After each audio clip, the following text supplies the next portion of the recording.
El valor final de todas las instituciones es su influencia educativa. John Dewey. Muy buen día, tengan todas y todos. Sean cordialmente bienvenidos a esta ceremonia de firma de convenio de colaboración entre el Colegio de Veracruz y la Organización de Estados Americanos. Así pues, me permito presentar a las autoridades que nos acompañan en presidio, para quienes ruego, al finalizar de nombrarles, les brindemos un fuerte aplauso. El secretario general de la Organización de Estados Americanos, el doctor Luis Almagro Lenes.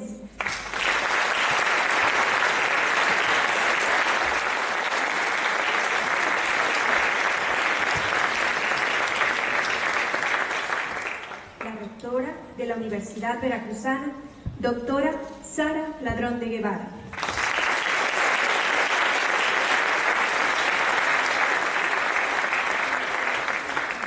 El secretario para el fortalecimiento de la democracia de la Organización de Estados Americanos, el embajador Francisco Guerrero Aguirre.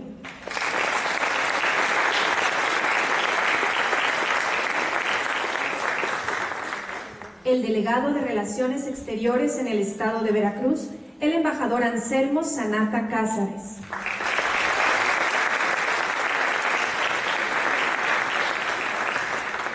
El rector del Colegio de Veracruz y anfitrión de este evento, maestro Eugenio Vázquez Muñoz.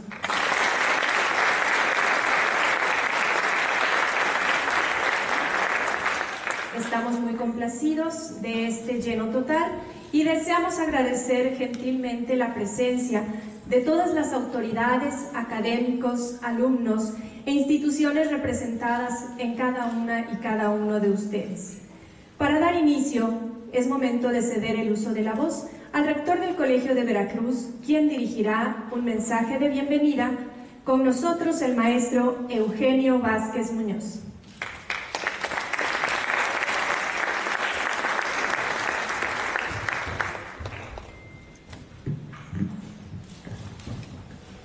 La democracia requiere de cierto tipo de fe y cierto tipo de escepticismo, pues es la fe democrática quien reconoce que la voluntad de la gente es la única fuente legítima de cualquier gobierno. Government by the people, the Born Spectatum y Chronicle. Sean todos bienvenidos al Colegio de Veracruz. Muchísimas gracias por acompañarnos, en especial en el día de hoy, porque el colegio se proyecta como lo que fue pensado desde su fundación, como un faro donde se pueden proyectar ideas, donde se enriquezca el debate público y donde se proyecte la grandeza de Veracruz. Y la visita de hoy al estado de Veracruz del doctor Luis Almagro, secretario general de la OEA, pone de relieve la importancia que tenemos todos los actores locales en la construcción, la consolidación y el fortalecimiento de la democracia en nuestro continente. Gracias, señor secretario general, por tomarse el tiempo de estar con los veracruzanos. Gracias por tomar al Colegio de Veracruz como este lugar desde donde se puede proyectar la misión de la OEA. Gracias por venir a compartir con nosotros su visión sobre la democracia en nuestro continente. Así que este es el Colegio de Veracruz y es su casa. Muchísimas gracias. También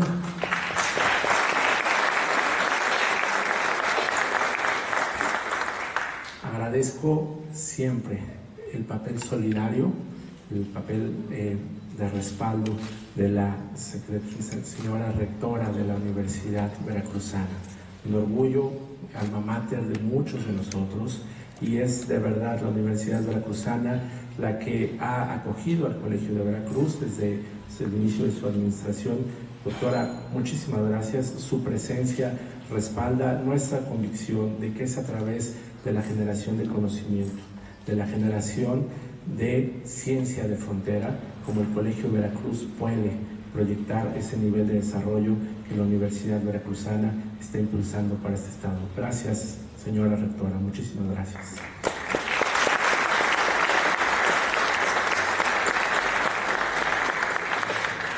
Y desde luego quiero agradecer al señor embajador Francisco Guerrero, quien acompaña en esta jornada, al señor embajador, secretario general de la OEA. Muchísimas gracias. Él es orgullosamente mexicano y funcionario de más alto nivel dentro de la estructura de la OEA mexicano. Gracias también, Paco, por estar con nosotros.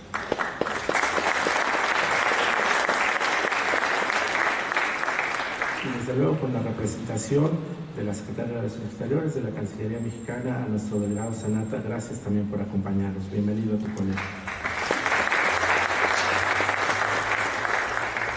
Desde luego a cada uno de ustedes, el día de hoy se encuentran funcionarios de diferentes niveles de gobierno, amigos académicos, miembros consejeros, el presidente del organismo público local electoral, a toda la comunidad de maestros, de alumnos y de profesores por asignatura del Colegio de Veracruz, de investigadores y todos aquellos que están acompañándonos el día de hoy. Muchísimas gracias por su atención. Muchísimas gracias por poner los ojos en el Colegio de Veracruz, en esta nueva etapa que ha iniciado esta comunidad, a través de la cual, con una ley de autonomía que ha votado este Congreso del Estado el 28 de julio pasado, le ha dado la confianza al colegio para que a través de nuestras propias decisiones llevemos y marquemos un nuevo rumbo para el Colegio de Veracruz. Así que la conferencia del día de hoy tiene el objetivo de enriquecer, como lo dije en un principio, el debate público, de movernos a la reflexión, pero sobre todo de hacer reflexionar a todos los ciudadanos para saber cuál es el papel que nos toca jugar en la democracia moderna. Reflexionar al lado de los pensamientos del doctor Luis Almagro, quien ha sido un destacado diplomático en su país, quien ha sido embajador en distintas latitudes y ahora titular y representante con la representación de la organización multilateral más antigua del mundo. Es un orgullo para toda Latinoamérica. Es un orgullo por la posición que ha tomado para defender y salvaguardar la democracia en un continente que nunca, desde el surgimiento de los países de manera independiente, ha estado exento de graves problemas y de fuertes desafíos. Pero el doctor Luis Almagro los ha sabido enfrentar con una gran lucidez, con una gran determinación, pero sobre todo con una supina inteligencia. Así que los invito a escuchar al doctor Luis Almagro.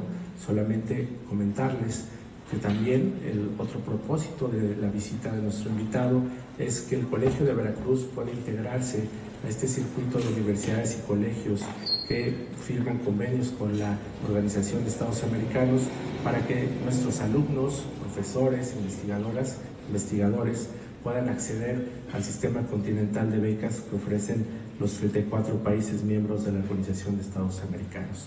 Todos venimos a escuchar al doctor Luis Almagro y sin más los dejo para que desde las primeras palabras ustedes puedan medir el talento de este hombre singular y representante de los países de nuestro continente. Sean todos bienvenidos.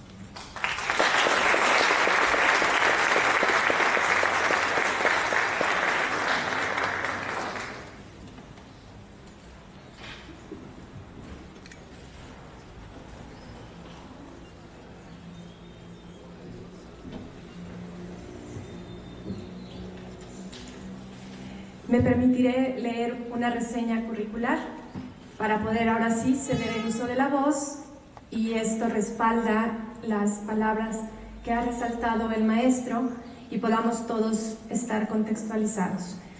Luis Almagro Lemes, ex canciller de Uruguay, ex embajador en China, ex representante diplomático en Alemania e Irán, fue electo como secretario general de la Organización de Estados Americanos el 18 de marzo del año 2015, con el apoyo unánime de 33 de los 34 Estados miembros y una abstención.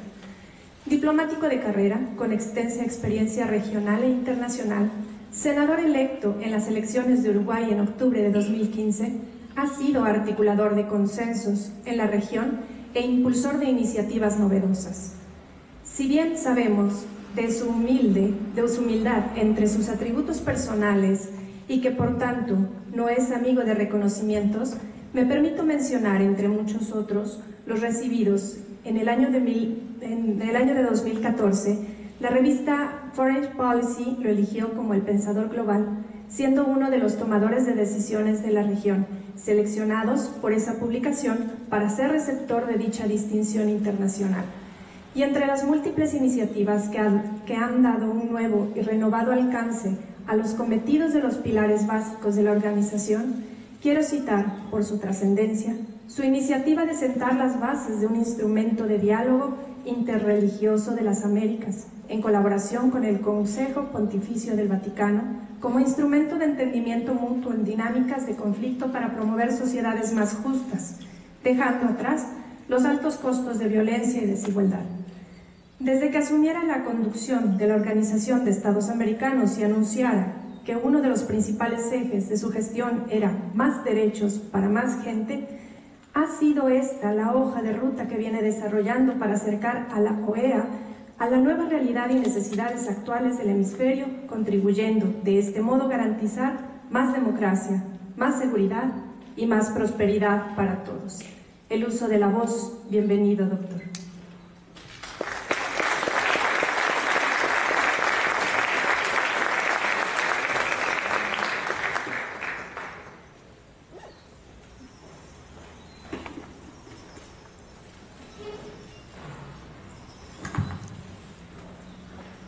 Si bien en las Américas prevalece una preferencia cívica por la democracia, predominan desafíos éticos y estructurales que deben ser atendidos con urgencia, pues hacen a la esencia misma del tema.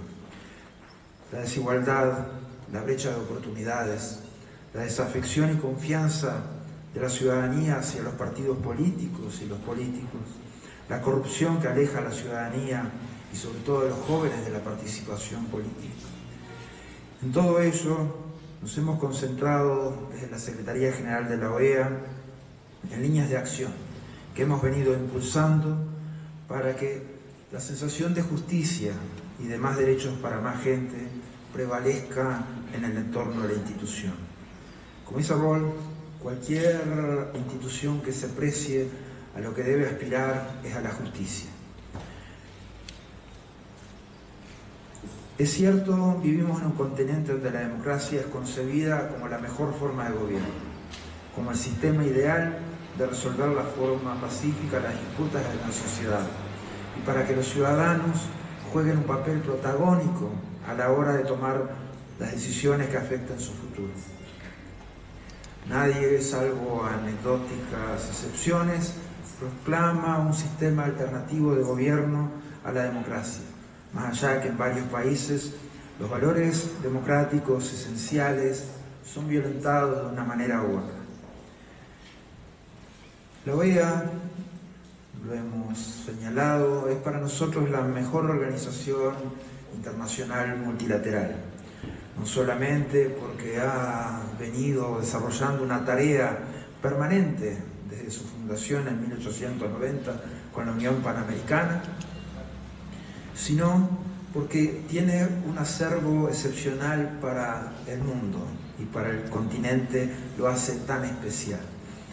Tenemos los mejores instrumentos jurídicos de defensa de la democracia, como la Carta de la OEA, como la Carta Democrática Interamericana, como la Resolución 1080. Tenemos el sistema pionero en el mundo de protección individual de los derechos humanos, como es el Sistema Interamericano de Derechos Humanos, y cada una de las convenciones interamericanas que han atendido cada uno de los derechos prácticamente de nuestra ciudadanía. Y tenemos los mecanismos para hacer efectivos esos instrumentos jurídicos, esos mecanismos que hacen a la forma de implementación de la Carta Democrática o que hacen la forma de preservar y defender los derechos humanos en el continente, específicamente la Comisión Interamericana y la Corte Interamericana de Derechos Humanos. En las palabras que voy a decir, quisiera que cada uno la analizara más allá de la conceptualización abstracta que las mismas pueden significar. Cada uno piense en cada párrafo respecto a su vida, a sus condiciones de vida, a las condiciones de vida de su comunidad, a las condiciones de su propio país. Tenemos que llevar adelante un esquema de democracia y democratización, porque la desigualdad de oportunidades de progreso es uno de los factores que más alimentan el desencanto de la democracia, pero es también fundamentalmente uno de los elementos que más pueden llevar a la distorsión del funcionamiento de la democracia. Tenemos que ver los casos de corrupción de alto perfil, con tratamiento diferencial ante la justicia, lo cual fomenta la percepción de desigualdad y tienen un claro impacto negativo sobre nuestras sociedades. Por ello, el eje corrupción-democracia ha de trabajarse en forma conjunta, fomentando la integridad, la transparencia, la probidad, la rendición de cuentas y la evolución más allá de prácticas clientelares. La igualdad ante la justicia es algo que todavía nos falta creer, y hay razones de sobra para no creer en ello. Todavía persisten desigualdades que son las que alimentan de alguna manera las variables de desencanto que pueden sufrir nuestras sociedades. La democracia en la región se ha visto afectada por la corrupción y la colusión de intereses. La corrupción y la impunidad, que en algunos casos han pasado desapercibidas, pero que cada vez pasan menos desapercibidas. Es que en el mundo de las comunicaciones, al instante, de las redes sociales, todo se sabe al final, y es bueno que sea así. Es bueno que los políticos seamos inmediatamente responsables ante las sociedades a las que pertenecemos. La transparencia, la probidad, la ética republicana de gobierno son aspectos esenciales que devuelven a la gente la confianza en la política y que pueden cambiar nuestras sociedades para bien. Tenemos como ciudadanos cada uno de nosotros, y ese es el primer título en la democracia, la responsabilidad de actuar, la responsabilidad de denunciar y la responsabilidad de tomar iniciativas en la gestión de gobierno. Nunca como hoy la ciudadanía ha estado tan cerca de la gestión de gobierno, y esta es una nueva forma de participación política que hace a la esencia de lo que es el funcionamiento de la democracia. Es la sociedad, en definitiva, es el ciudadano el primero que va a detectar la colusión del dinero con la política. Es el primero que va a poner la semilla de la desconfianza en los casos de corrupción. Y son definitivamente los que promueven las soluciones sistémicas que le hacen mejor bien a la democracia. Pero este esquema de responsabilidad es absolutamente necesario. El problema también es cuando el ciudadano no actúa con la responsabilidad debida. Es cuando el ciudadano puede dar vuelta la cara al delito, lo cual fomenta la impunidad. Cuando el ciudadano no tiene el coraje para ir a la controversia, que es esencial para que la democracia se vaya alimentando. Es también cuando el ciudadano no elige el político más honesto, y es también cuando el ciudadano es prescindente ante las decisiones que debe tomar respecto al mejor funcionamiento de su sistema político en cada acto electoral. La tolerancia definitivamente debe ser un instrumento fundamental, pero esa tolerancia tiene un límite, y es con las malas prácticas, el mal funcionamiento que puede tener la democracia o incluso las variables de corrupción. Ustedes saben, lo saben muy bien, que el mercado es imperfecto. Ustedes saben muy bien que la sociedad es injusta e imperfecta. Nosotros todos juntos tenemos esos mismos problemas de imperfección. Los podemos tener personalmente también.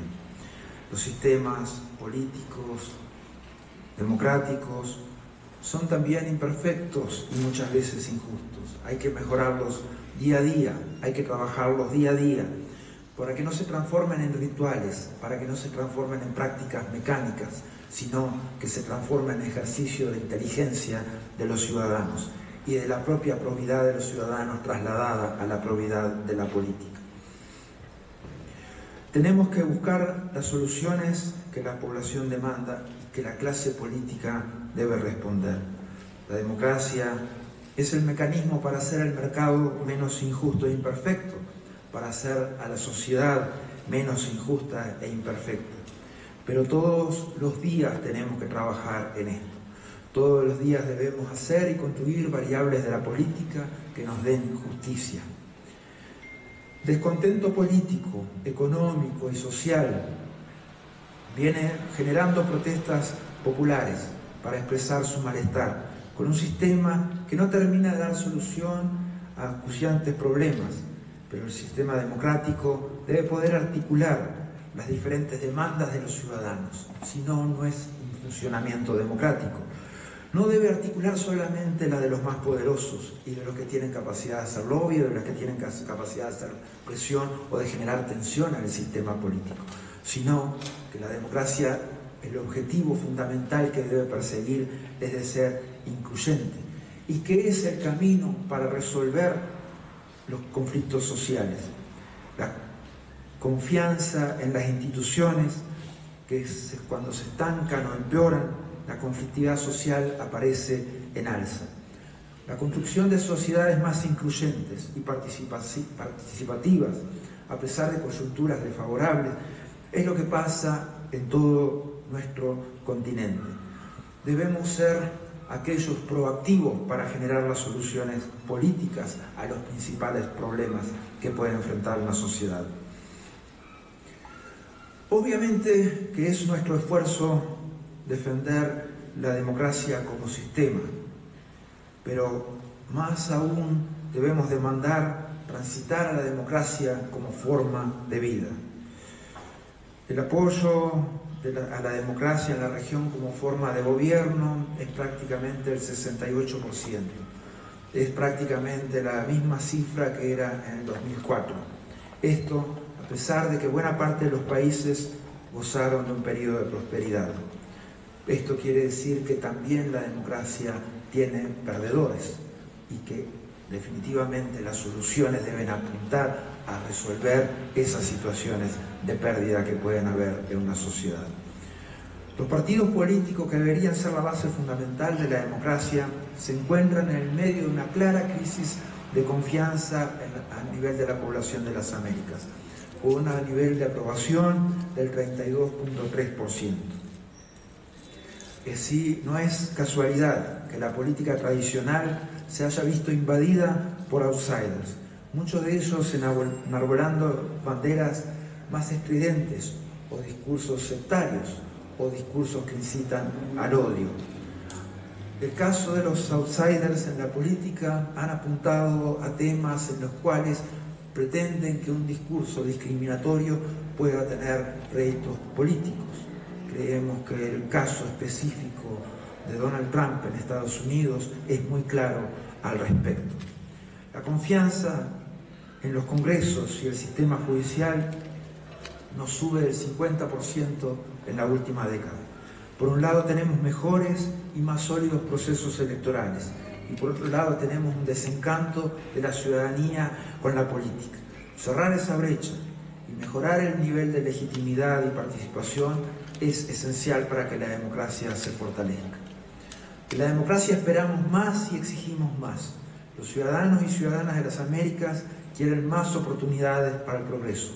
Quieren que el terreno de juego no siempre esté desnivelado a favor de las élites. Las oportunidades tienen que llegar a todos. Mantener los logros económicos y sociales alcanzados en la última década, en la cual hay muchos más latinoamericanos de clase media que pobres por primera vez en la historia. Pero tenemos que consolidar esos procesos aun cuando los resultados económicos no acompañan el funcionamiento del sistema político. Un símbolo de esta exclusión de oportunidades son los 20 millones de jóvenes que ni estudian ni trabajan, los llamados ninis de América Latina. Al principio de año participé en un evento del Banco Mundial, donde se presentó un informe sobre la generación niní. 60% de esta generación niní proviene de hogares pobres y en situación de vulnerabilidad.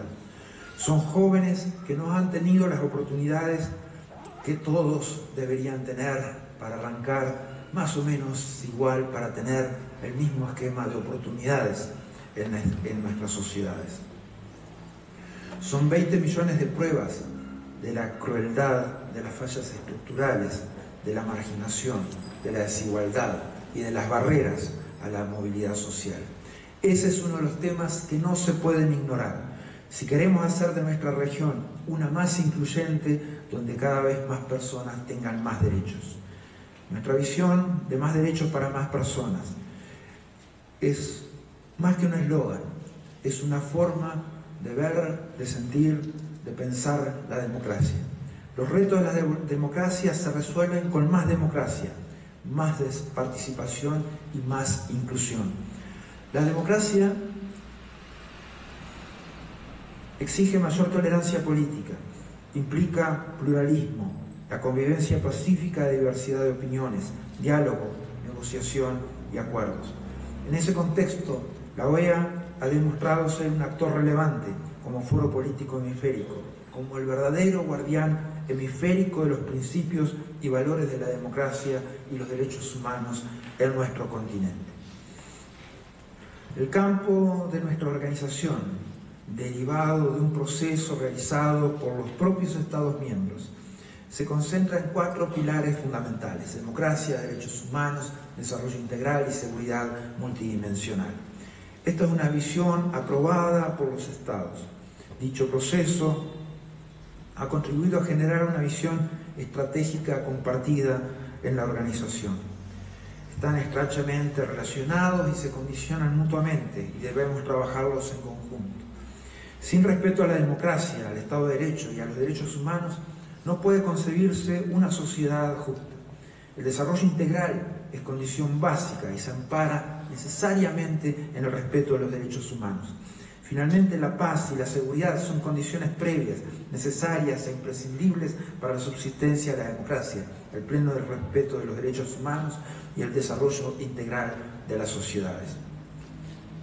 Así, los viejos y nuevos retos de la democracia se relacionan con cada uno de los pilares de la organización. Es lo que le da fuerza a cada uno de los pilares de la organización.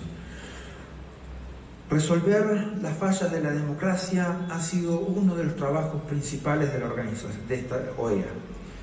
Las principales fallas que encontramos en el funcionamiento de la democracia son falta de diálogo dentro de los sistemas políticos, institucionalidad débil, falta de respuesta a los problemas reales de la gente y falta de vasos comunicantes del sistema político con la sociedad civil. En ese contexto, la OEA siempre ha tendido una mano y tiende una mano nuevamente a aquellos países que atraviesan momentos de crispación y antagonismo, que a veces sobrepasan los niveles de civilidad a los que la democracia regional debe aspirar.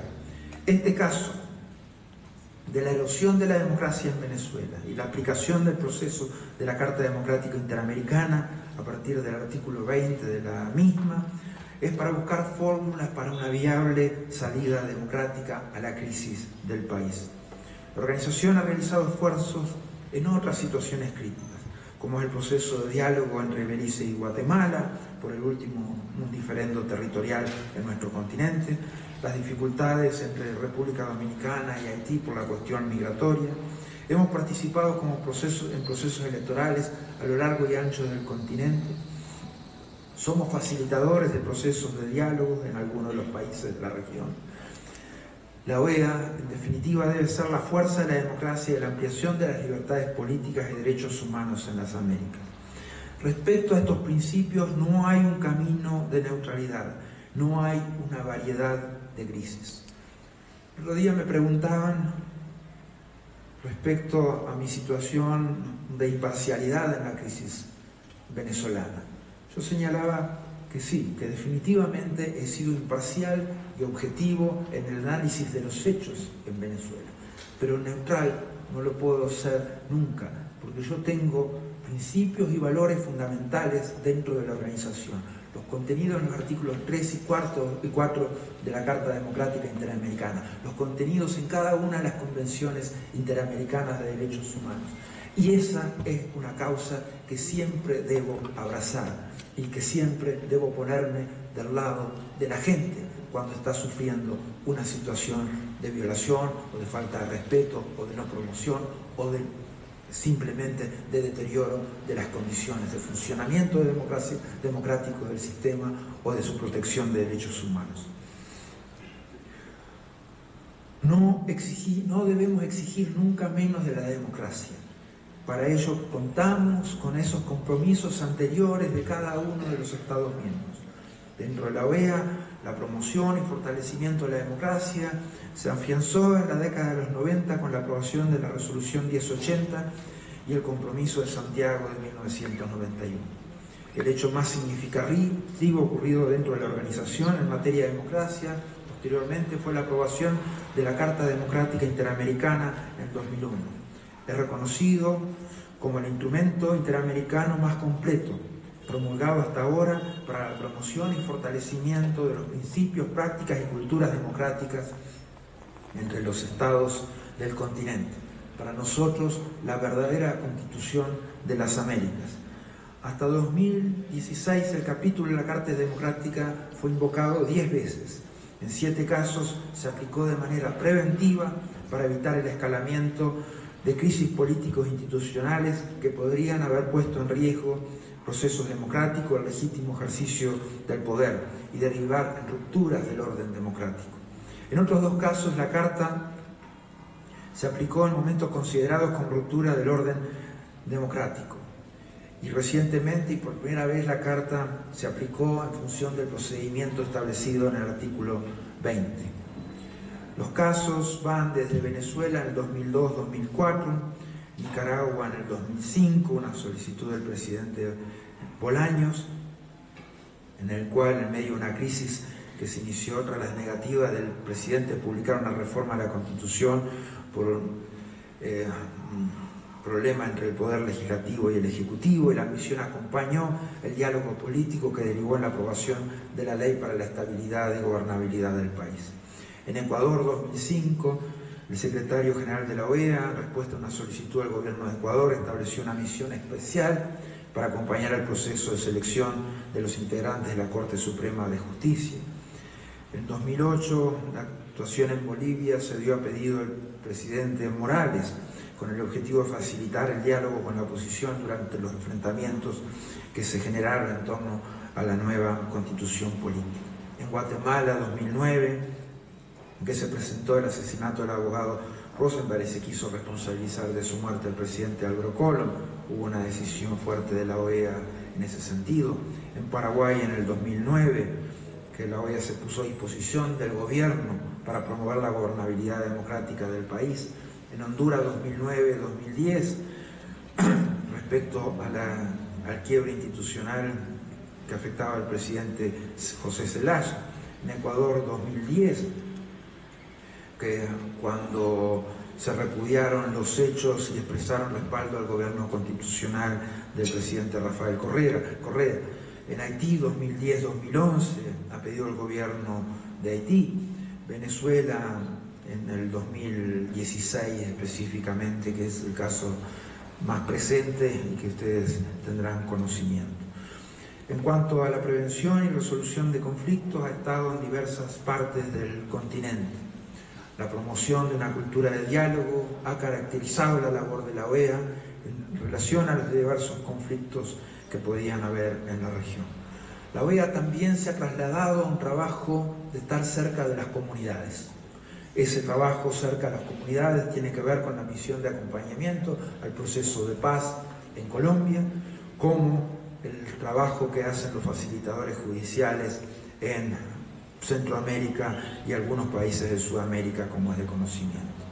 La OEA ha desarrollado nuevos instrumentos en la lucha contra la corrupción y la impunidad, trabajando en la MAXI en 4 frentes: la prevención y combate a la corrupción, la reforma a la justicia penal, reforma político-electoral y seguridad pública, al tiempo que selecciona casos colabora activamente en la investigación de los casos y evalúa jueces y fiscales.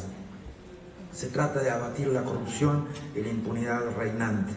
La MAXI está integrada con juristas internacionales y algunos de ellos específicamente veracruzano que está acá entre ustedes.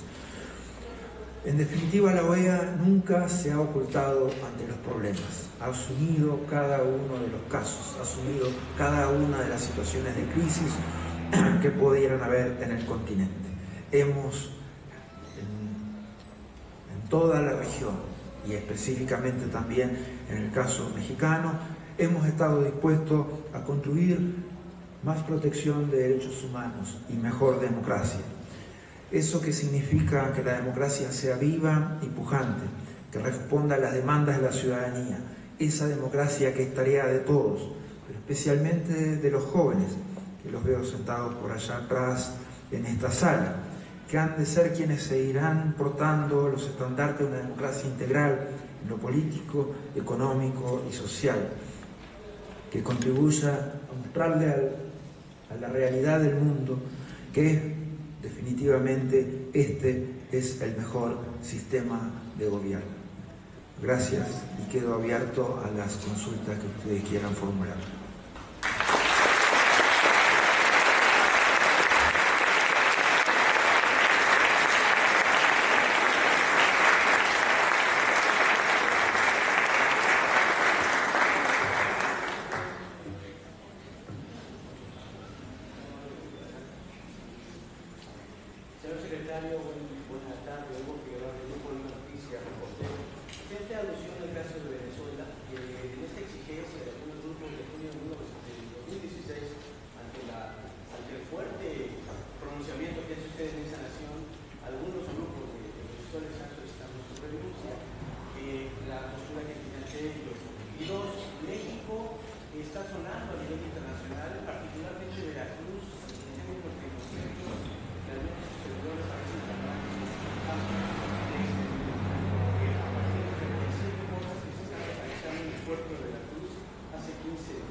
Sí,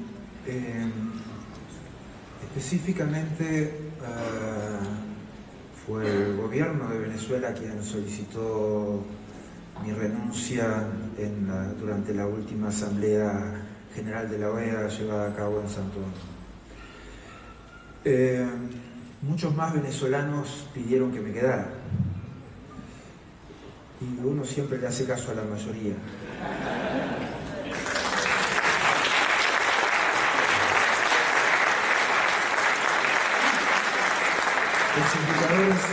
Los indicadores al respecto son muy claros, pero si yo tuviera que quedarme, aún para defender el derecho de un solo venezolano, lo haría, porque mi responsabilidad no es con mi cargo, es con los principios y valores que debo defender en la Organización de Estados Americanos. Si yo me tengo que ir, no tengo ningún problema en irme, en ninguna circunstancia. Y estoy siempre abierto al escrutinio de los países y de los ciudadanos de los países. Lo que no estoy dispuesto a que me pecheguen, eso no, porque ustedes saben cómo es un uruguayo cuando entra en una cancha de fútbol. Eso no. Sí, actuar con respeto, actuar en función del marco legal que tengo para trabajar, atendiendo a los principios y valores fundamentales de defensa de la democracia, que no son entelequias abstractas, son cosas concretas. Y más aún, yo me convencí de eso, porque si el derecho fuera solamente forma, usted sabe que lo que presentamos el 23 de junio es el tercer paso del proceso que establece el artículo 20, que es constatar la alteración del orden constitucional, la convocatoria de una reunión, la realización de la reunión, la evaluación colectiva por parte de los Estados miembros y luego adoptar las decisiones que estimen pertinentes. Pero el derecho también es esencialmente sustancia. Y ninguno de los puntos, ni una letra, ni una coma contenida en ese informe de 132 páginas ha sido rebatido por nadie todavía. Entonces, cuando el derecho asiste este trabajo de la organización, implica que vamos por el buen camino. Y obviamente que ese buen camino implica la consistencia y la coherencia con las convenciones y los mecanismos e instrumentos jurídicos a los que hacía referencia hoy. Ayer hablábamos de estos temas, de la muerte, el asesinato de periodistas en el Estado y las desapariciones. No hay la menor duda de qué lado está la Organización de Estados Americanos. Hemos hecho nuestros en cada uno de los casos los informes de la Comisión Interamericana de Derechos Humanos, sea para el caso de Ayotzinapa o sea para los demás casos.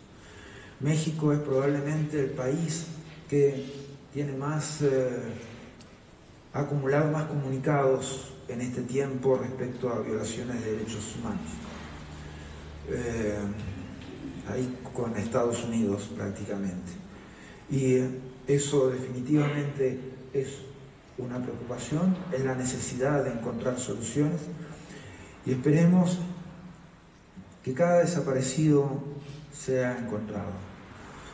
Esperemos que el brazo de la justicia sea lo suficientemente largo como para llegar a todos y a cada culpable y responsable de esas acciones.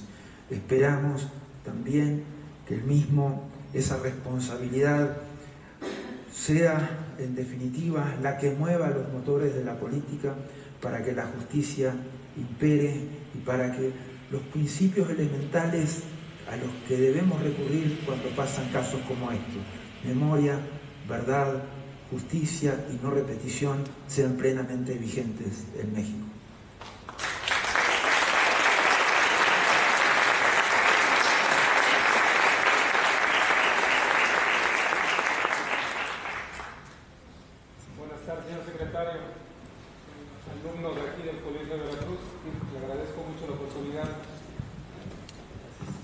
Solamente una pregunta. Usted hablaba de los desafíos a la democracia. Yo me gustaría escuchar su opinión sobre una amenaza a la democracia latinoamericana, que es básicamente el creciente poder del narcotráfico y del crimen organizado.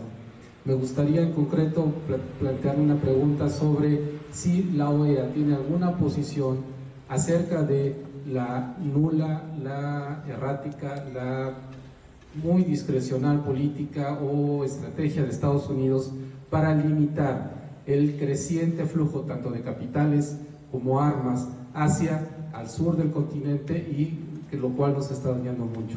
Gracias, señor. Gracias. Sí, primero hoy señalábamos que el problema fundamental, estructural que tiene una democracia es la falta de diálogo dentro del sistema político. Hay dos enfermedades bacteriológicas que ha sufrido la democracia en el continente. Uno, hicimos referencia directamente, que es los casos de corrupción que afectan los sistemas políticos. El otro es el creciente interés del narcotráfico en la participación en la política y en la vida de las comunidades.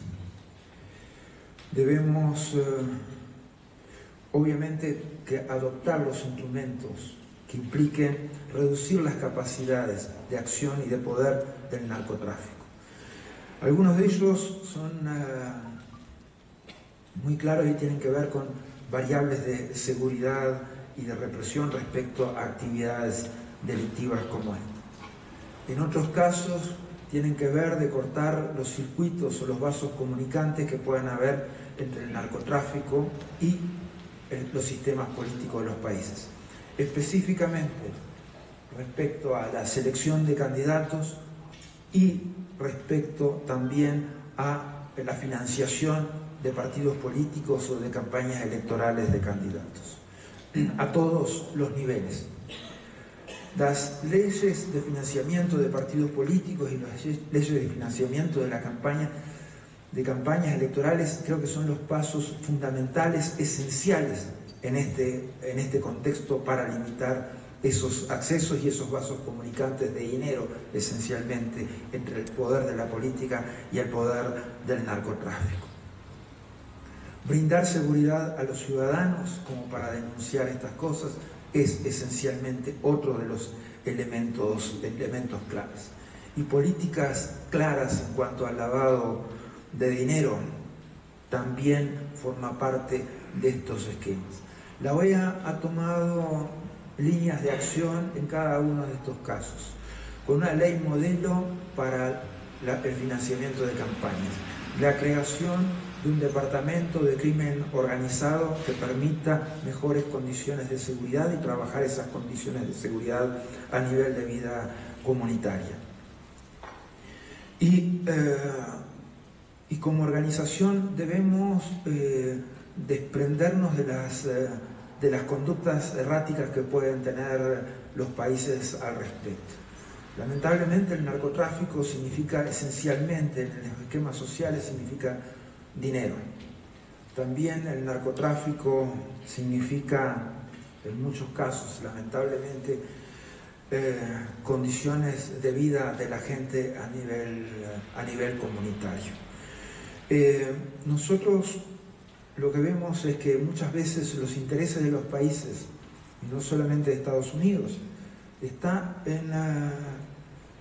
no son tan duros como son con países chicos respecto a las condiciones de lavado de dinero y a los orígenes de sus dineros. Y eso creo que es el punto donde siempre vamos a tener que insistir y golpear duro al respecto. Y que los intereses nacionales puedan disociarse completamente de los intereses del narcotráfico.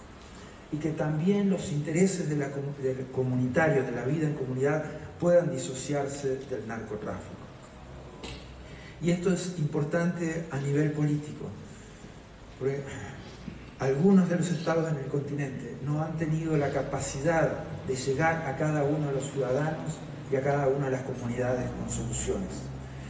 Y esas soluciones que daban, por ejemplo, los contextos de narcotráficos, al ser combatido el narcotráfico, dejaron vacíos espacios que después implicaron deterioros en la vida social de las comunidades y de los países. Entonces, cada una de estas variables debe ser atacada sin dejar que ninguna pueda seguir suelta o pueda permanecer suelta. Y disociar a los países, a los intereses nacionales de los países, del dinero del narcotráfico es el punto fundamental. Sí.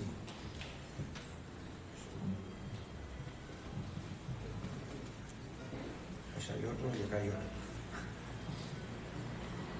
Hola, muy buenos días. Es un beneplácito estar ante un diálogo tan importante como este. Mi nombre es Carlos Castro, soy postdoctorante aquí en el Colegio de Veracruz. Y le quiero plantear que aquí en México vivimos una situación extraordinaria en cuanto a la migración, por su volumen, pero especialmente por la fatalidad de sus condiciones, por el deterioro a los aspectos humanos más estructurales. Dos países han fallado en poder hacer algo al respecto. Estoy pensando en la migración de México a Estados Unidos. Y está muy documentado el volumen del sufrimiento y del desgaste a lo humano. ¿Qué puede hacer la OEA en una situación como esa? ¿Qué esquemas tiene? ¿Qué visión tiene? Gracias. Usted ha planteado uno de los problemas más recurrentes que tiene este continente, y ese es el problema migratorio. Prácticamente en este año de gestión hemos tenido 5 crisis de mayor o menor gravedad sobre el tema migratorio. Específicamente el problema mencionado entre República Dominicana y Haití, el tema de la frontera colombo-venezolana, con los colombianos que fueron forzados a retornar a su país, Los casos de los niños que cruzan solos la frontera, el caso de los cubanos que llegan sin visa a Ecuador y luego empiezan a trasladarse por el continente, lo cual ha generado rispideces y condiciones de gravedad en Centroamérica. Hay un tema también de migración extracontinental, fundamentalmente africanos y Medio Oriente, que está teniendo que ser atendido también. Estamos elaborando informes al respecto. Y están otro problema que le consideramos absolutamente grave es los discursos discriminatorios que se han hecho durante la campaña electoral en Estados Unidos, específicamente del candidato Donald Trump. La OEA lo que promueve, ahí tenemos un tema, ¿no? O sea, tanto México por ahora y Estados Unidos consideran esto un tema bilateral y no un tema a ser abordado por la organización. No obstante, la organización se ha expresado en varias ocasiones al respecto, tanto a través de la Comisión Interamericana de Derechos Humanos como de la propia Secretaría General de la OEA. Esto de hablar del migrante en clave de derechos es algo muy difícil. O sea, verdaderamente en nuestro continente cada migrante sufre diferentes variables de discriminación en prácticamente cada uno de los países del continente, aún los que se han preciado de ser los más abiertos. Reconocerle los mismos derechos civiles, políticos, económicos, sociales y culturales a cada migrante ha sido una enorme dificultad en el continente. Para nosotros el camino adelante es hacer cada vez más activos a los mecanismos que tenemos de protección de los derechos humanos en el continente para hacer frente a estos casos.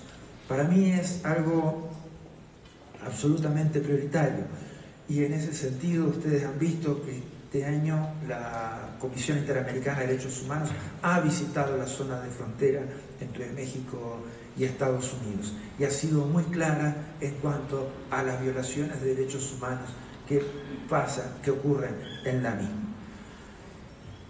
Esa, creo, definitivamente es la línea de trabajo y apoyar y fortalecer cada una de las variables políticas que surjan de esto hasta que sea internalizado por cada ciudadano de las Américas que un migrante tiene los mismos derechos que puede tener cualquiera como ciudadano. Y esa creo que es la única lógica de trabajo posible. Es un tema prioritario porque es uno de los temas que se lleva más vidas en las Américas, una de las principales causas de muerte en las Américas, la migración, y donde exponemos más a nuestras poblaciones a la violencia y a la criminalidad, porque hemos dejado muchos de nuestros ciudadanos en manos de tratantes de personas, de traficantes de personas. Entonces esa es otra de las variables que hay que atacar.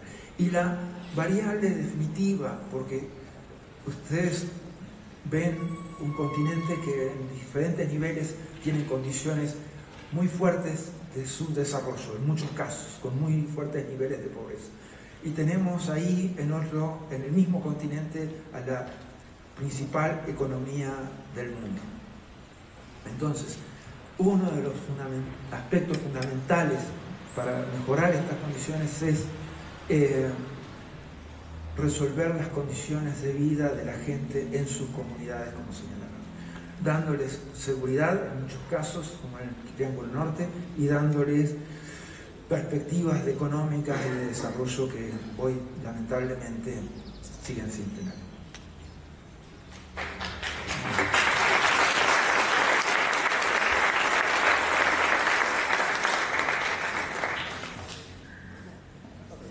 Señor secretario, primero un reconocimiento por su excelente participación, por sus respuestas, por el dominio que sabemos que tiene usted de todos estos temas. Es un privilegio tenerlo hoy con nosotros. Un reconocimiento también a la Rectoría del colegio que ha permitido que tengamos este evento de un nivel verdaderamente excepcional en nuestro estado.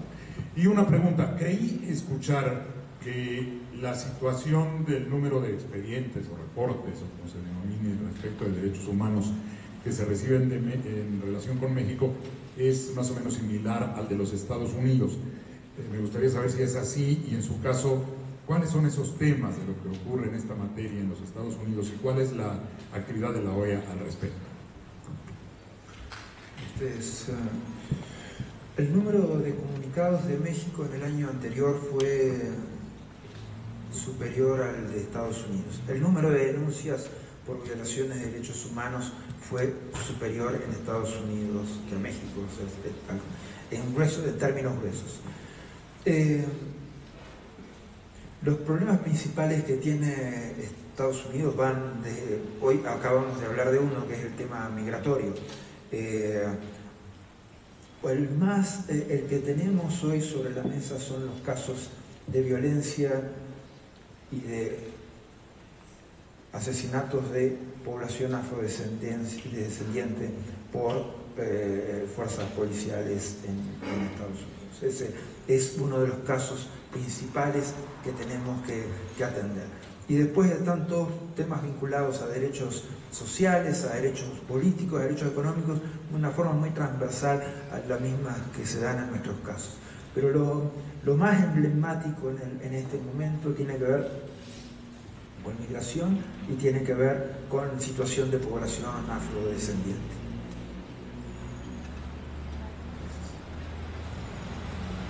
¿Qué tal? Alberto Tomasini, servidor, colaborador aquí del Colegio de la Cruz. La historia está llena de paradigmas,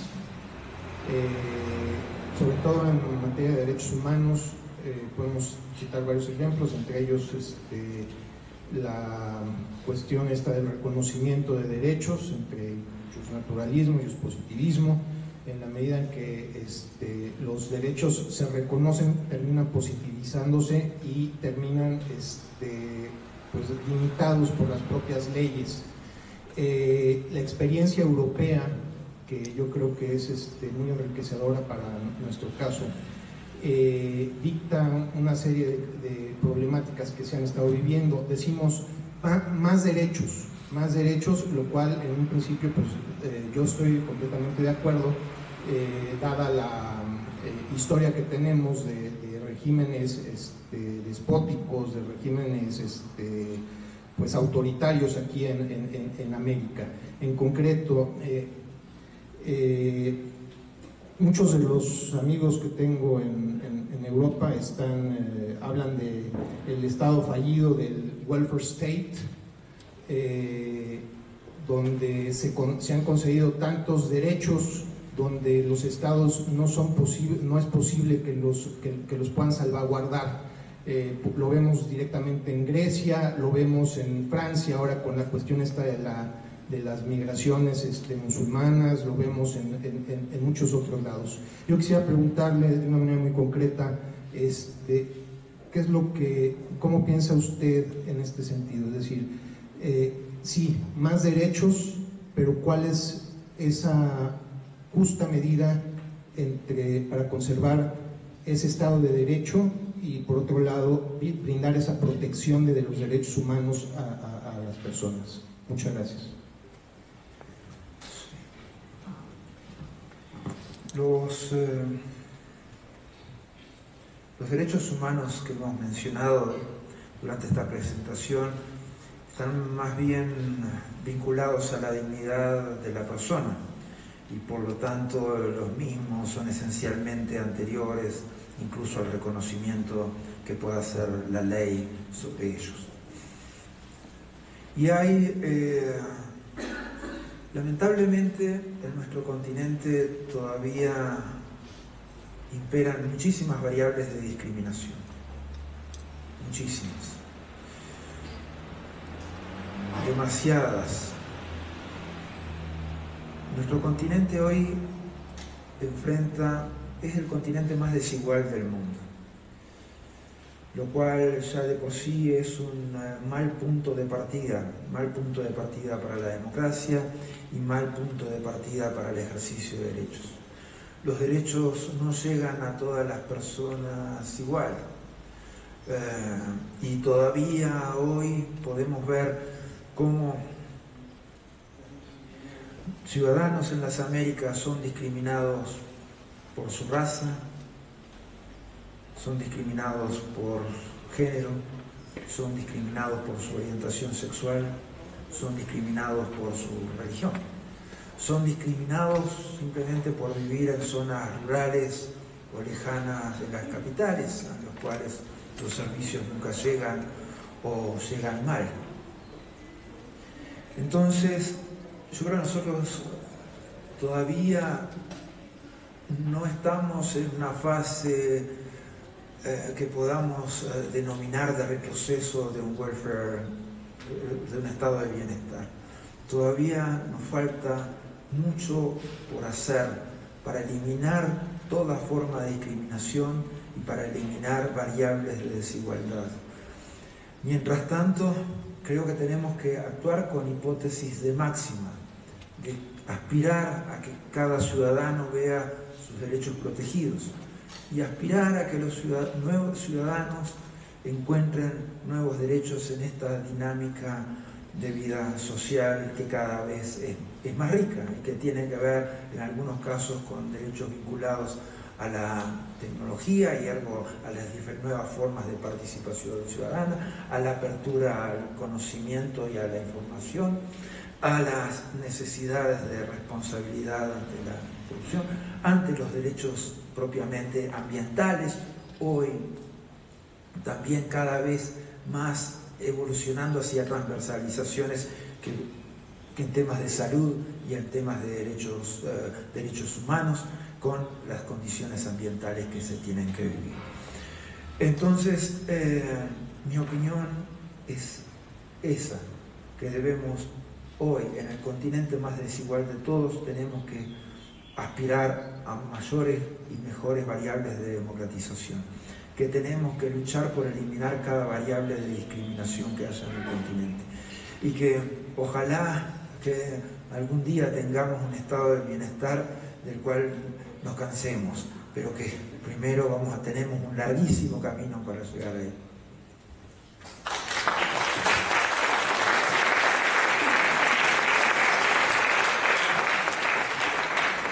Buen día, mi nombre es Luis Alberto Martín Capistrán, soy director de la Facultad de Derecho y Ciencias Políticas de la Universidad Cristóbal Colón del Puerto de Veracruz.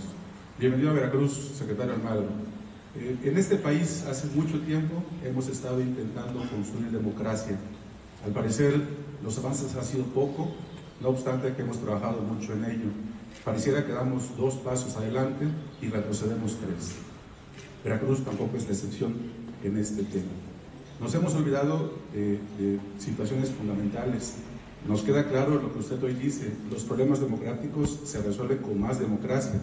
20 millones de ninis son 20 millones de pruebas prácticamente de rechazo, de marginación y de rezago.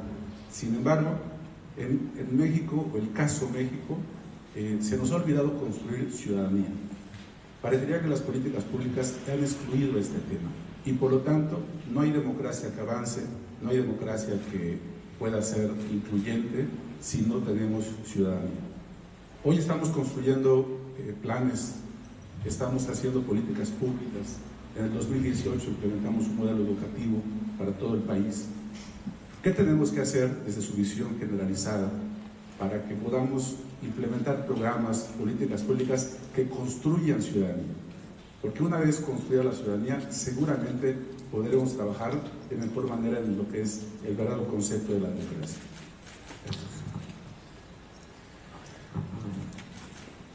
Lo que esencialmente tienen que contribuir es igualdad. O sea,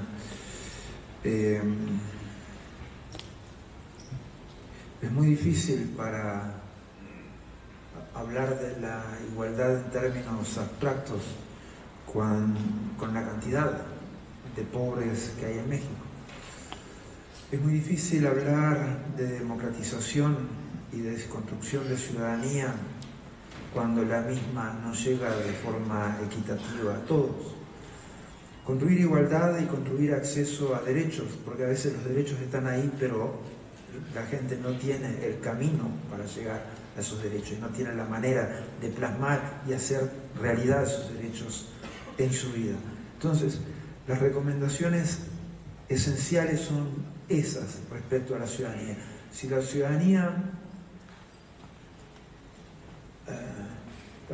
tiene preocupaciones primarias, elementales, que tienen que ver con las condiciones sociales con las que vive. Si no acercamos soluciones a las mismas, entonces estarán en dificultades. Si no se construye democratización, es muy difícil construir ciudadanía y algo es muy difícil construir democracia. Ese, para mí, es el camino. O sea, eso es mucha acción afirmativa. O sea, las reformas, las políticas reformistas llegan hasta determinados estratos o niveles sociales, pero sacar a la gente de la pobreza, deslumperizarlos, darles derechos, eso se hace casa por casa, eso se hace con política afirmativa. Si no vas casa por casa de cada mexicano, es muy difícil esa construcción de ciudadanía. Las reformas te van a llegar hasta determinado nivel o hasta determinado punto, pero no vas a llegar hasta las variables definitivas en las cuales construís democracia en el país.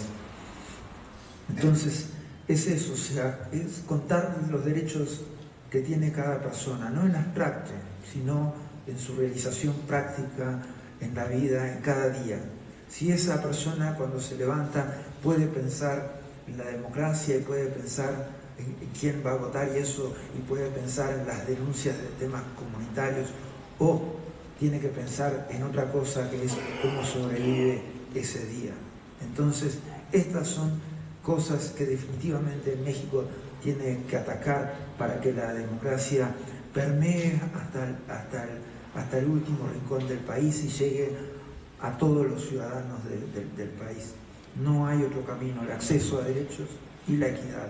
Y contar los derechos que tiene cada ciudadano a la hora de despertarse. Son esos. Y si no los tienen, listo, ¿qué le vas a pedir? O sea, no es culpa del ciudadano, es culpa de que vos no has llegado a él todavía.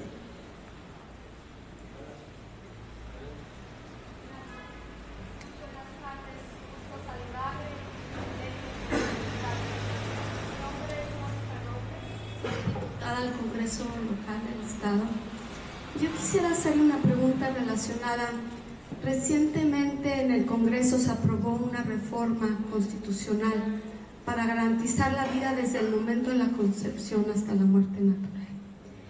Y bueno, esta reforma se aprobó a pesar de ser contraria a tratados internacionales, a convenios de los que nuestro país es parte, y que pues sin duda significa una discriminación hacia el 50% de la población de nuestro estado y también de nuestro país.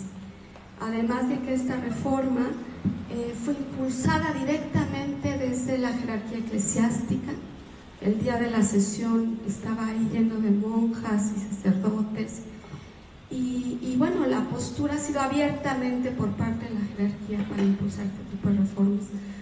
En un atentado pues al Estado laico, ¿no? ¿Cómo construir democracia, señor secretario, cuando el 50% de la población está siendo discriminada y cuando hay una afrenta pues tan obvia, tan evidente al Estado laico? Gracias.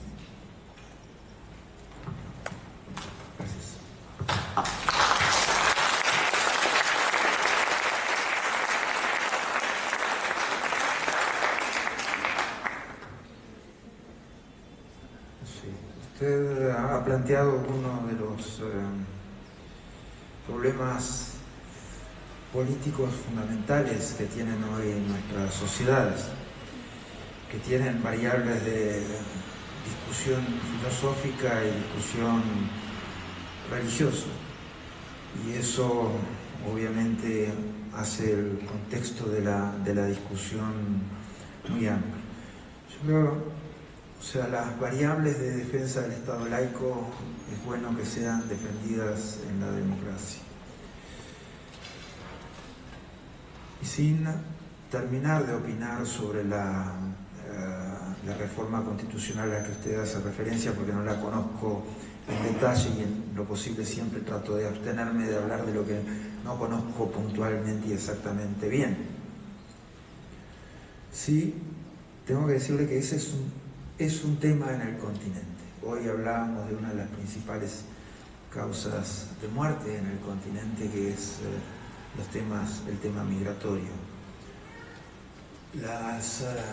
El aborto ilegal es otra principal causa de muerte en el continente.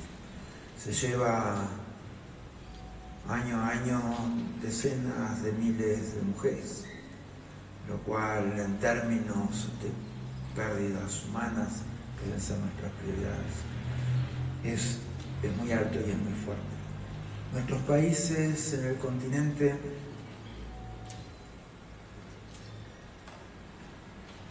prácticamente lograron, mejor o peor, cumplir con todos los objetivos de desarrollo del milenio, menos con uno, que es la mortalidad materna.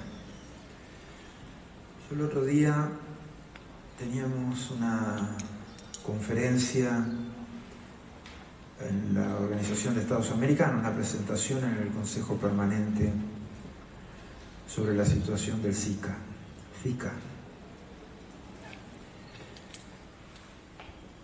Y a mí me llamó la atención que los exponentes en ninguna parte de la presentación hablaron ni de la mujer, no la mencionaron, como que los embarazos que tienen que ver, son afectados por el Zika, pasan en las palmeras. No mencionaron la palabra mujer, no mencionaron en ningún momento los derechos de la mujer. Y ahí creo que nosotros en cada caso debemos procurar las soluciones que impliquen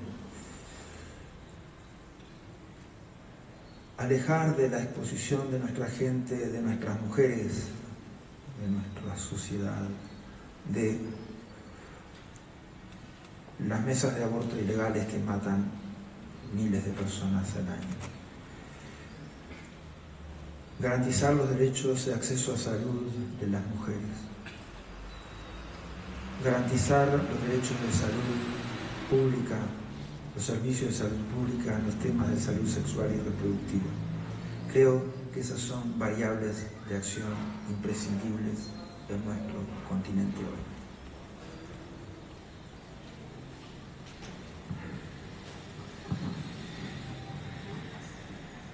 Soy Francisco Berlín Valenzuela, fundador de este Colegio de Ciencia Política y director de la Casa de la Cultura Jurídica de la Suprema Corte de Justicia de la Nación.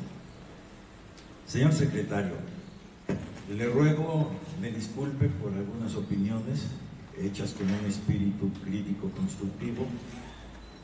Lo hago porque no todos los días tenemos la oportunidad de tener de visita a un secretario general de la Organización de Estados Americanos, conocedor profundo del tema de la democracia. Esta forma de gobierno, desde luego que ha venido teniendo sus luces y sus sombras en América Latina. En la época de los 80, la bota militar se enseñoreó sobre gran parte de los países de América Latina, sobre todo los colocados en el cono sur, en donde se realizó gobiernos de mano dura, autocráticos, dictatoriales, que hizo despertar una conciencia crítica en el resto de los pueblos latinoamericanos para entender que la democracia es hoy en día un principio legitimador del poder político. Y precisamente todos los gobernantes de América Latina pretenden revestirse de este principio legitimador y se dicen demócratas. Hasta en Venezuela observamos esta posición. Me parece que la democracia en general tiene grandes falacias, no solo en América Latina, sino también desde luego en nuestro país, donde pretendemos darle una profunda apariencia de democracia a instituciones que no siempre lo son. Basta citar un ejemplo, por ejemplo, verbigracia aquí entre nosotros. Tenemos institutos electorales que se dice están ciudadanizados y que por tanto son democráticos, cuando en realidad toda su forma de nombrar a los miembros de estos institutos están precisamente reservadas a las instituciones de gobierno que la alejan mucho de la democracia. Por eso me parece que hay la necesidad de ciudadanizar a la democracia. Como diría un viejo maestro de Argentina, el doctor Carlos S. Fay, tenemos que democratizar a la democracia. Esto quiere decir que se toman decisiones al alto nivel democrático, prescindiendo del pueblo y de los ciudadanos. Por consiguiente, la democracia ya está afectada de por sí. En este colegio, hace alrededor de 10 años, llevamos a cabo un análisis político muy interesante con motivo del programa de las Naciones Unidas sobre el estado actual de la democracia, en donde en este programa, como usted recordará, se llegó a la conclusión que grandes sectores de la población preferirían vivir en un país que no se dijera democrático a cambio de que tuvieran condiciones para poder comer y para poder desenvolverse de la mejor manera posible. Es decir, el programa de Naciones Unidas llegó a la conclusión de que el desprestigio de la democracia era muy grande y que ese desprestigio hacía que la democracia palideciera en la mayor parte de los países de América Latina y que eso nos colocaba en la disyuntiva que había que trabajar enormemente por fortalecer los principios democráticos y sobre todo por hacer que hubiera una mayor participación de los ciudadanos en las decisiones de gobierno. Mientras eso no se dé, señor secretario, considero que esas grandes falacias serán más contrastadas cada día y que nos pondrán en presencia de una población que ha dejado de creer en la democracia. Me gustaría conocer su punto de vista sobre esto. Gracias. Sí, en nombre de la democracia se han dicho y se han hecho muchas cosas. La democracia también ha sido llevada por el camino de malas prácticas. Creo que en los últimos 10, 12 años hemos tenido ejemplos reiterados al respecto. Teníamos las variables de los años 70 y principios de los 80, en los cuales la democracia era una cuestión de la relación bilateral de Estados Unidos con nuestros países y por lo tanto dictaduras abyectas que teníamos en el continente, simplemente que como estaban enfrentadas al bloque comunista o servían o eran funcionales a detener los avances del comunismo en la región, los transformaba en absolutamente demócratas.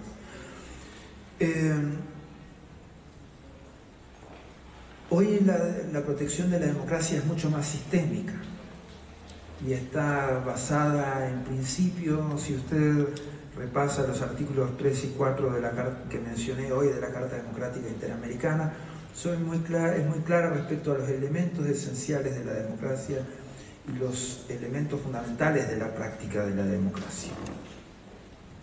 Y no hay lugar a dudas, el informe que elaboré sobre Venezuela se basa esencialmente en cada uno de esos principios o elementos fundamentales. El tema de un informe de esas condiciones de Naciones Unidas es un poco difícil hacerlo, porque en la Organización de Naciones Unidas con suerte, la mitad de la constituency ahí, de los electores ahí, no creen en la democracia o no quieren un funcionamiento democrático dentro de sus países, y sus récords en materia de derechos humanos y de protección de derechos civiles y políticos dejan muchísimo que desear.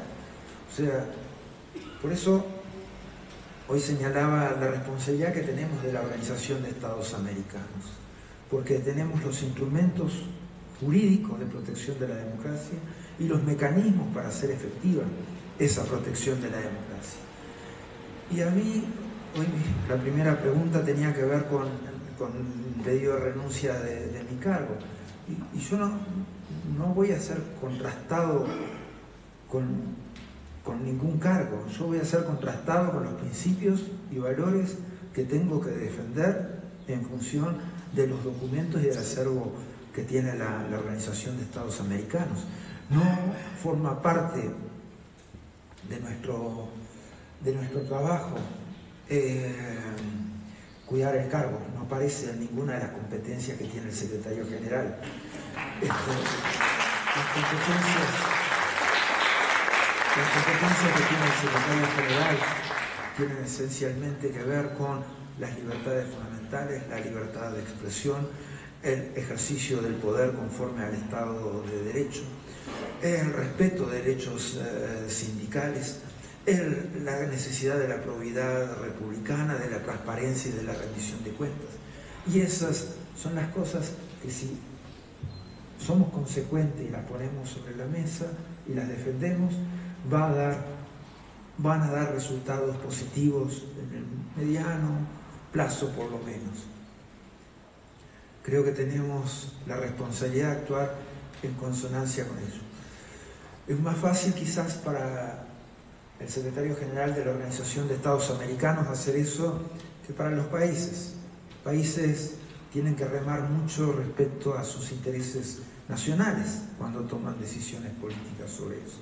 Y estos intereses nacionales a veces son consistentes o coherentes con los principios, y a veces los tienen que acomodar un poco, y eso les lleva un poco más de tiempo.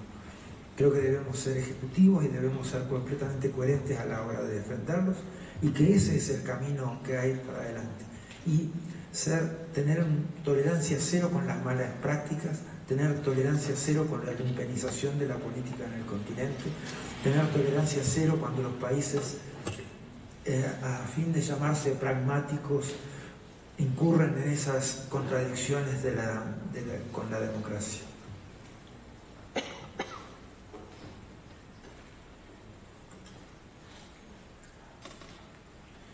Si termino cuando yo digo, es ahora.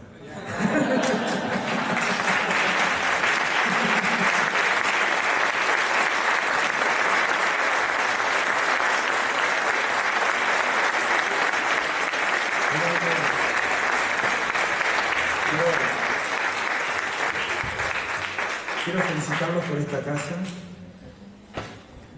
Quiero agradecerles la atención y la concurrencia. Y quiero dejarles algo que es una semi-enseñanza basada en la experiencia. Cuando le digan la última pregunta, esa no la acepten nunca.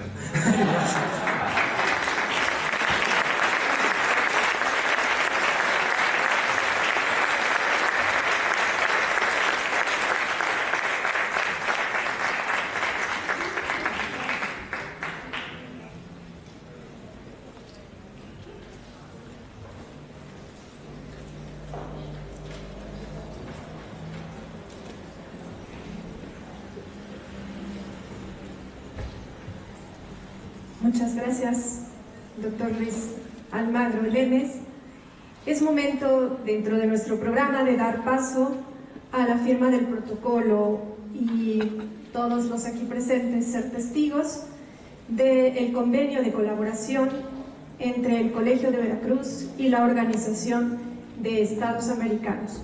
En lo que se coloca la mesa, vamos a escuchar con mucha atención una breve intervención del Grupo Sensón de Son Jarocho de la Secretaría de Educación de Veracruz, para quienes Les pido por favor un fuerte y caluroso aplauso.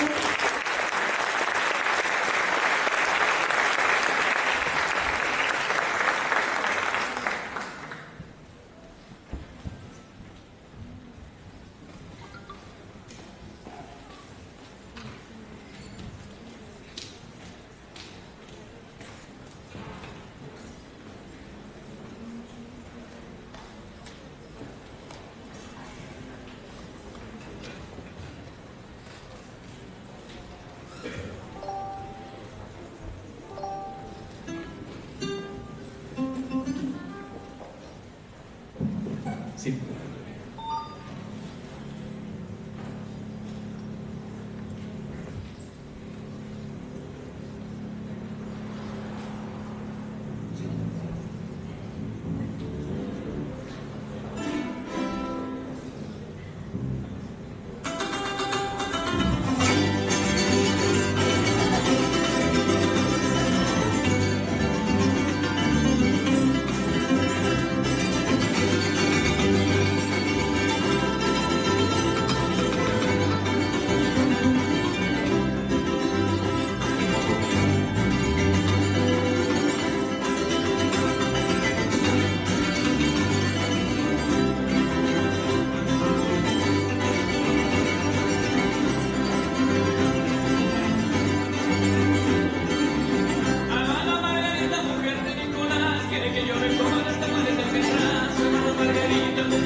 Muchas gracias. Bien, pues después de este conocido tema de nuestro bello folclore veracruzano, vamos a interpretarles este que vamos a mandar a volar y que ustedes también lo conocen muy bien, el tema de La Bruja, dice.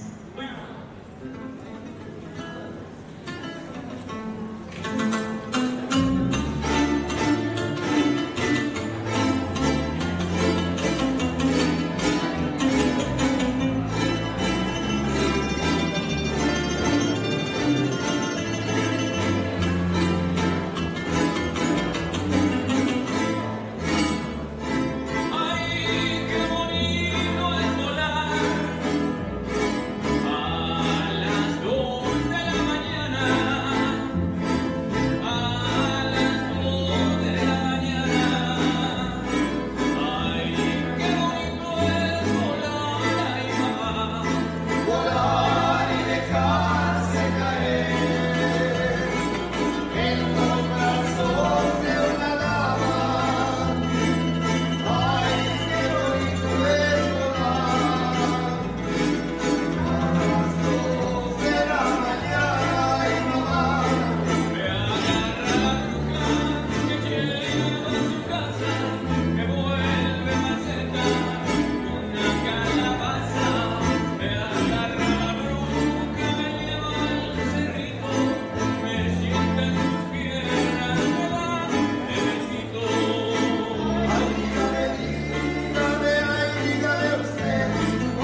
despedirnos de ustedes, vamos a hacerlo con este que es considerado el himno veracruzano.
Con esta atmósfera festiva, vamos a rogar en primera instancia a la doctora Sala Ladrón de Guevara, rectora de la Universidad Veracruzana, a que firme como testigo de honor este importante documento, el cual nos ha congregado esta tarde.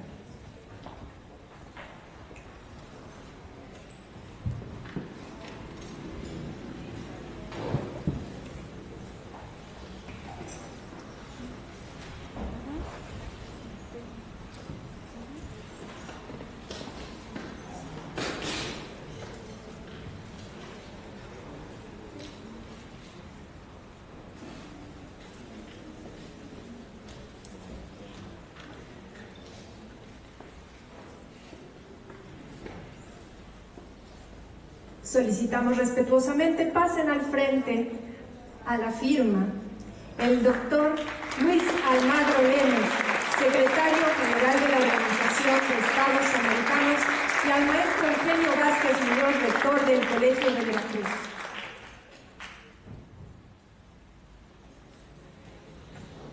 El objetivo del acuerdo que hoy se firma es establecer un marco regulatorio con respecto a mecanismos de cooperación entre las partes para fortalecer la educación y el desarrollo humano en las Américas, a través de la creación, gestión, fomento y desarrollo de iniciativas para que individuos en el hemisferio tengan la posibilidad de capacitarse, enseñar, investigar e intercambiar académica y culturalmente.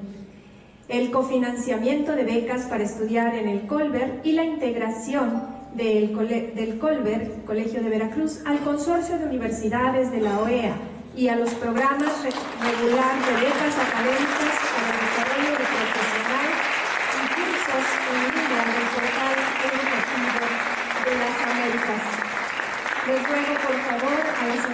autoridades del presidio se sirvan a acompañar en la mesa de firma para tomar la foto testimonio de este momento.